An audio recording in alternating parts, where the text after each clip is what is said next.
됐습니다. 거의 다 했고. 자, 끝나면 문제풀이 조금 도와줄 거야. 이제 방정식을 이용한 문제는 어떻게 풀리는지 잠깐 보여주는 것까지 하고 끝낼 건데, 그 전에 이거 하나 설명을 좀 할게요. 보세요. 자, 저기 나오는 4번입니다. 등가속도 운동의 평균속도라고 써있는데, 봐봐. 아까 잠깐 했었는데, 평균속도를 구하는 방법은, 잘 들어. 모든 운동에서 사용이 가능한 공식이 있습니다. 속도는 시간분의 변이. 그죠? 평균 속도는 전체 시간분의 전체 변이. 이거는 만국 공통이야. 모든 운동에서 저렇게 저 공식을 이용하면 평균 속도를 구할 수 있습니다. 평균이니까. 우리 시험 보면서 평균 구할 때도 모든 점수 다 더한 다음에 모든 과목수로 나누잖아요. 같은 방법이야. 모든 시간으로 모든 변이를 나누면 됩니다. 자, 그런데 등가속도 운동에만 only 얘에게만 사용할 수 있는 평균 속도 공식이 따로 있다는 얘기를 하는 거야. 평균 속도 공식이 하나 더 있다는 겁니다. 완전 간단한데 잘 보세요. 이게 등가속도 운동인 거 보이나요? 속도가 v0였다가 속도가 일정하게 증가해서 나중 속도가 v가 되고 있잖아. 예를 들어볼게. 처음 속도가 2m/s인데 나중 속도가 4m/s가 되었다. 평균이 얼마일까? 일정하게 증가했으니까 평균은 여기입니다. 얼마? 3이에요. 맞죠? 처음에 2였다가 나중에 4가 되는데 평균이 얼마니?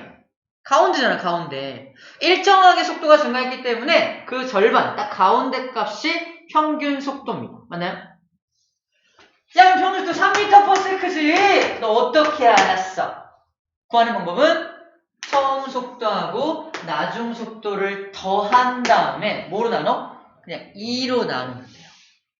그래서 평균 속도를 구하는 방법이 처음 속도, 나중 속도를 더해서 그냥 2로 나누면 평균 속도가 그냥 나옵니다. 등가속도 운동일 때만. 두 가지를 모두 소개할 경우에는 어떤 문제 출제가 가능하다? 두 개를 연립해서 푸는 문제 출제 가능해요. 이걸로 구하든 평균 속도 값은 어때야 돼? 같아야 되거든. 그래서 이 공식과 이 공식이 같다고 놓고 문제를 푸는 것들이 출제가 될 거예요. 어떻게 하는지 알겠죠? 근데 그건 그 공식, 이 둘을 연립해서 푸는 문제는 어디에만 적용 가능하다? 등가속도 운동에만 적용이 가능한 겁니다. 그래서 등가속도 운동을 시험 문제가 굉장히 많이 낼 수밖에 없겠지. 공식도 다양하고 이런 관계도 갖고 있으니까. 자, 그 얘기를 지금 하고 있습니다. 2분의 v0 플러스 v가 평균 속도다라는 말을 여기서 써주고 있는 것 뿐입니다. 이러면은 4번에 대한 내용은 정리가 되는 거예요. 이해가 되죠? 어렵지 않습니다. 자, 그리고 나머지는 지난 시간에 마지막에 했던 내용들인데 간단히 복습만 좀 할게요. 그리고 문제풀이 들어갑시다.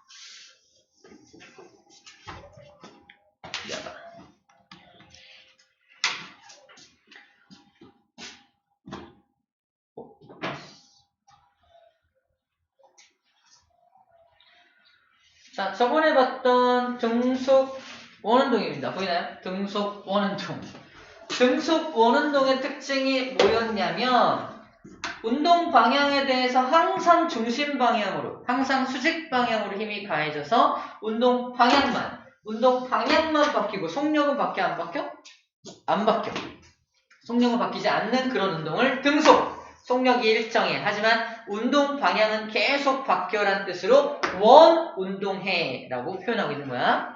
운동 방향이 전혀 바뀌지 않을 때는 직선이라고 표현했었죠. 운동 방향이 계속 수시로 바뀌면 원운동을 하게 됩니다. 원운동 한다는 말을 딱 보고서 아, 힘이 작용하고 있네 라고 생각해야 돼요. 자, 등속 원운동에서 가장 많이 나오는 문제가 이런 겁니다. 자, 등속 원운동은 그러면 가속도 값이 있나요? 라고 물어봐. 가속도가 있나요?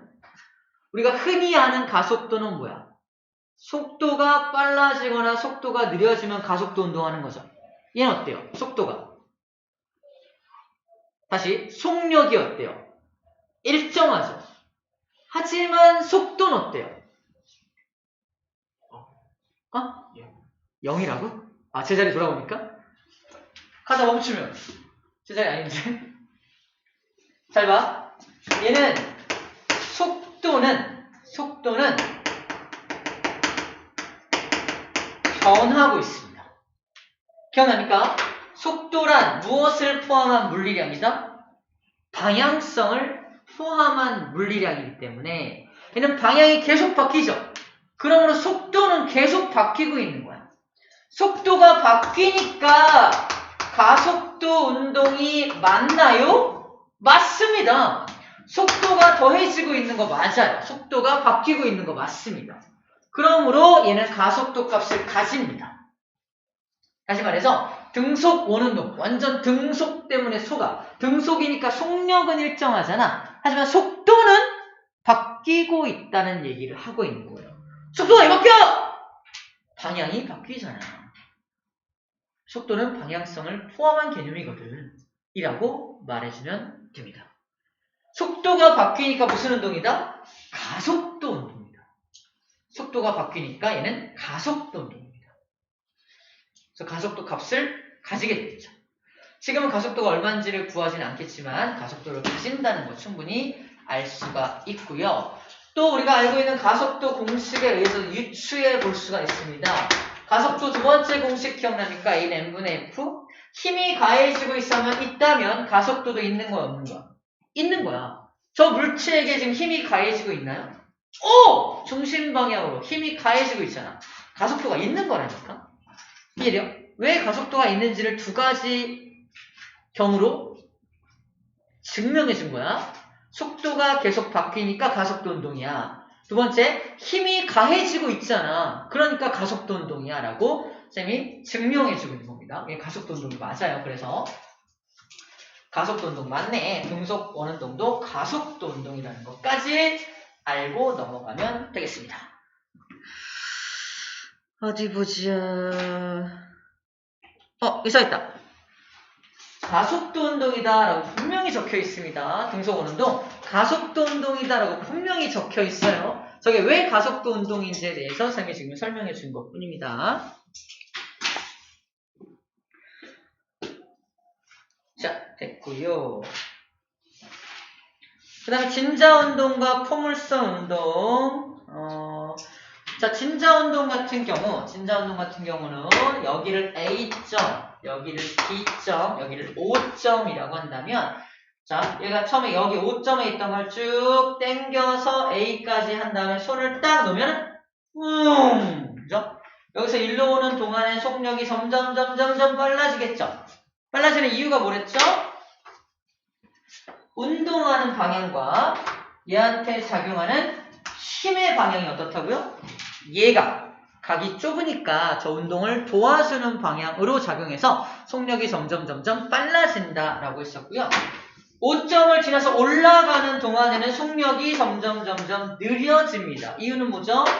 운동하는 방향과 힘의 방향이 어때요? 둔가 엄청 크죠? 그래서 운동을 방해하는 방향으로 작용을 해서 속력이 점점 느려지게 됩니다. 그래서 얘는 힘의 방향과 운동 방향이 어떠하다라고 표현한다? 비스듬하다라고 표현하죠. 힘의 방향과 운동 방향이 비스듬하면 얘는 운동 방향도 바뀌고 속력도 바뀌는 그런 운동을 하게 됩니다. 대표적인 게 진자 운동과 밑에 나와 있는 포물선 운동이 둘 다 그렇게 되는 거예요. 자, 하하하.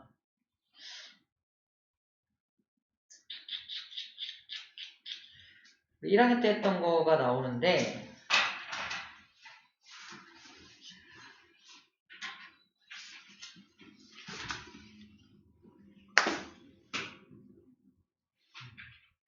이게 시험 문제 나옵니다.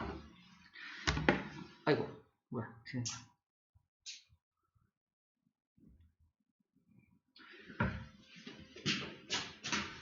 자, 요거까지 설명하고 문제 주면 되겠다. 보세요.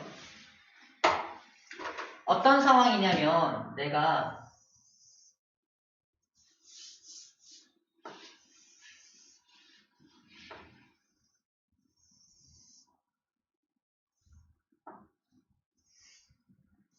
여기 서가지고 이따만한 쇠구슬을 앞으로 훅 던진 상황이야.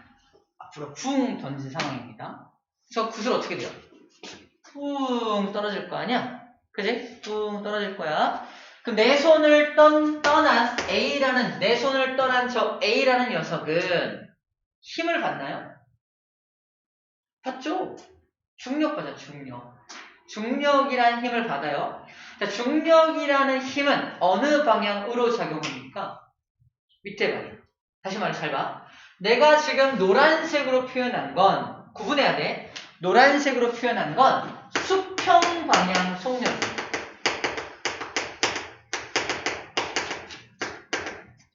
수평 방향으로 툭 던진 거야. 근데 힘은 어떻게 작용한다고? 이에 대해서 수직으로 중력이라는 힘이 작용하고 있습니다. 우리 등속 원운동에서 한번 꺼내올게. 등속 원운동을 했던 이유가 뭐였죠? 힘의 방향과 운동 방향이 뭐 할 때? 수직일 때 속력은 바뀌어 안 바뀌어? 안 바뀌어. 속력은 안 바뀌고 운동 방향만 바뀌었잖아. 잘 봐. 이 수평 방향 속력의 입장에서 내가 일로 갈 건데 나를 어떻게 당겨? 나를 수직 방향으로 이렇게 당기고 있잖아. 그럼 나는 빨라져 느려져 똑같아. 똑같죠. 나의 속도는 바뀔 이유가 없는 겁니다. 맞죠? 그래서 수평 방향 속력은 유지가 돼요. 어디 오더라도? 그 다음 단계 오더라도 수평 방향 속력은 일정하게 유지가 됩니다.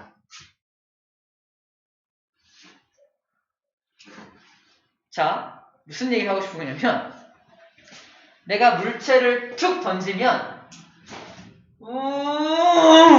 엄청 빠르게 떨어지잖아. 그 빠르게 떨어지게 느껴지는 건 수평 방향 속력이 아니다. 빠르게 떨어지는 건 아래로 떨어지는 거니까 수직 방향 속력이 생겨나는 처음엔 수직 방향 속력이 없잖아. 근데 가면 갈수록 아래로 계속 중력이 아래로 당기니까 수직 방향 속력이 생겨나는 거야. 자, 그림 표현해볼게요. 수직 방향 속력 생겨나고요. 더 생겨나고요. 더 생겨나는 겁니다. 이거 뭐라고 표현한다? 수직 방향 속력. 자, 속력을 수평 방향 속력과 수직 방향 속력으로 나누어 생각해야 되는 게 앞으로 우리가 해야 될 일입니다. 수직 방향 속력은 왜 계속 증가하죠? 아래로 계속 당기니까. 수직 방향 속력은 뭐와 똑같냐면 아래로 계속 잡아당겨서 속력이 늘어난 거니까 자유낙하 운동하고 똑같은 거예요. 다시 말해 수직 방향 속력은 얼마만큼씩 늘어납니까? 당연히 9.8m/s 제곱으로 늘어나지. 중력이 당기는 만큼 속력이 아래 방향으로 증가합니다. 하지만 수평 방향 속력은 계속해서 이렇게 유지가 됩니다. 수평 방향 속력이 유지가 되니까 내가 앞으로 툭 던지면 봐봐. 앞으로 툭 던지면 쿵 떨어지나요? 쿵 하잖아. 그 이유가 수평 방향 속력이 유지된 채로 밑으로 떨어지니까 앞으로 가면서 떨어지는 거야.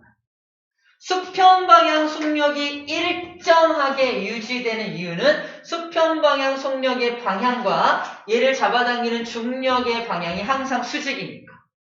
쟤는 변할 수가 있다 없다? 변할 수가 없다. 제가 변하지 않는다. 수평 방향 속력이 변하지 않는다는 결정적인 증거가 있습니다. 어떤 증거? 위에서 햇빛이 내리쬐고 있을 때 그림자가 생기겠죠. 그림자. A의 그림자, 시간이 지나서 B의 그림자, 시간 C의 그림자, D의 그림자. 이 그림자가 일정한 속력으로 쫙 움직여요. 그림자가 일정한 속력으로 움직인다는 건 위에서 내려다봤을 때 얘가 일정하게 쭉 가고 있다는 거거든. 다시 말해서 수평 방향 속력이 일정하다라는 걸 증명합니다. 이해됩니까? 문제입니다. 시험 문제. 내가 처음에 얘를 2m/s의 수평 방향 속력으로 던졌어. 바닥에 닿을 때까지 걸린 시간이 10초야. 그러면 내가 처음에 얘를 던진 여기부터 도달할 때까지 여기까지의 전체 수평 도달 거리를 구할 수 있다는 겁니다. 어떻게 간 거야? 2m/s를 유지하면서 10초 간 거지. 20m 간 거예요. 수평 도달 거리 D를 물어봅니다. 그리고 수평 도달 거리. 수평 도달 거리가 얼마게? 당연히 20m죠. 어떻게 알았어? 2m/s를 유지한 채로 10초 동안 가서 멈춘 거니까. 맞나요? 그래서 수평 도달 거리도 구해낼 수가 있다는 거예요. 이건 어떻게 알아야 돼? 뭘 통해 알 수 있다? 수평 방향 속력이 변함이 없다는 사실을 알고 있어야지만 알 수 있는 내용입니다. 맞나요? 하지만 수직 방향 속력은 점점 빨라집니다. 그죠? 수직 방향 속력은 점점 빨라져. 잘 안 보이는데 점점 빨라집니다. 마치 뭐와 같다 그랬지? 자유 낙하 운동과 같습니다. 완전 신기한 게 뭐냐면 그래서 얘가 A를 이쪽으로 툭 던짐과 동시에 잘 봐. 오른쪽에서 같은 높이에 있던 쇠구슬을 그냥 놔. B입니다. A는 옆으로 던지고요. B는 그냥 놔. 둘 중에 누가 먼저 바닥에 닿을까요? 동시에 바닥에 도달합니다. 왜? 얘도 수직 방향으로는 자유낙하 운동이고 얘는 수직 방향으로만 떨어지죠. 자유낙하 운동입니다. 둘 다 자유낙하 운동이므로 A든 B든 바닥에 동시에 도달하게 되는 거예요. 자, 동시에 도달한다는 건 이렇게 해석할 수 있습니다. 동시에 도달한다는 건 처음에 같은 높이였는데 얘가 1초 지난 후에 얘가 여기 있다 칩시다. 얘는 1초 지난 후에 어디 있을까? 얘도 여기 있어요. 보이나요? 또 1초가 지나면 여기 있죠. 얘도 어디 있다? 얘도 여기 있습니다. 여기 또 1초 여기라면 이렇게 한다면은 얘도 여기 있죠. 얘랑 라인을 같이 하면서 쭉 떨어진다는 거야. 이해됩니까? 그래서 이런 문제가 나오는 거야. 야, 내가 공 던질 테니까 잘 받아. 반대쪽에서 어떤 이상한 자식이 내가 똑같은 녀석을 그냥 자유낙하 시킵니다. 뭐 여기서 떨어뜨려도 되고요. 또는 좀 더 앞에 와보자.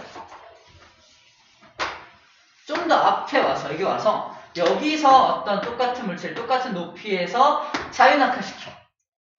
그럼 요 A라는 요 공하고 요 C라는 공은 어떻게 될까? 무조건 만나는 거야. 그잖아. 봐봐. C가 붕 떨어질 때 같은 라인을 유지하면서 떨어질 거 아니야. 이렇게 떨어질 거 아니야.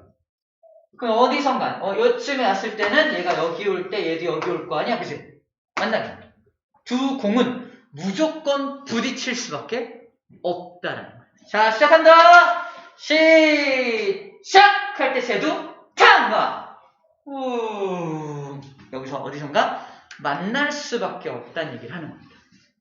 완전 신기하죠, 이것들을. 그래서 무조건 만날 수밖에 없다는 것도 이걸 통해서 알 수 있어요.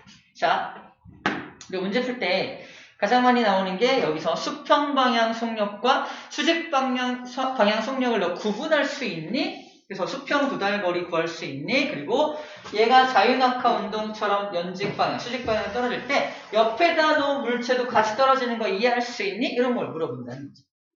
됐죠? 할 수 있습니다, 분명히. 자, 일단 16쪽의 문제 좀 풀고 갈게요. 16쪽 문제 풀어봅시다.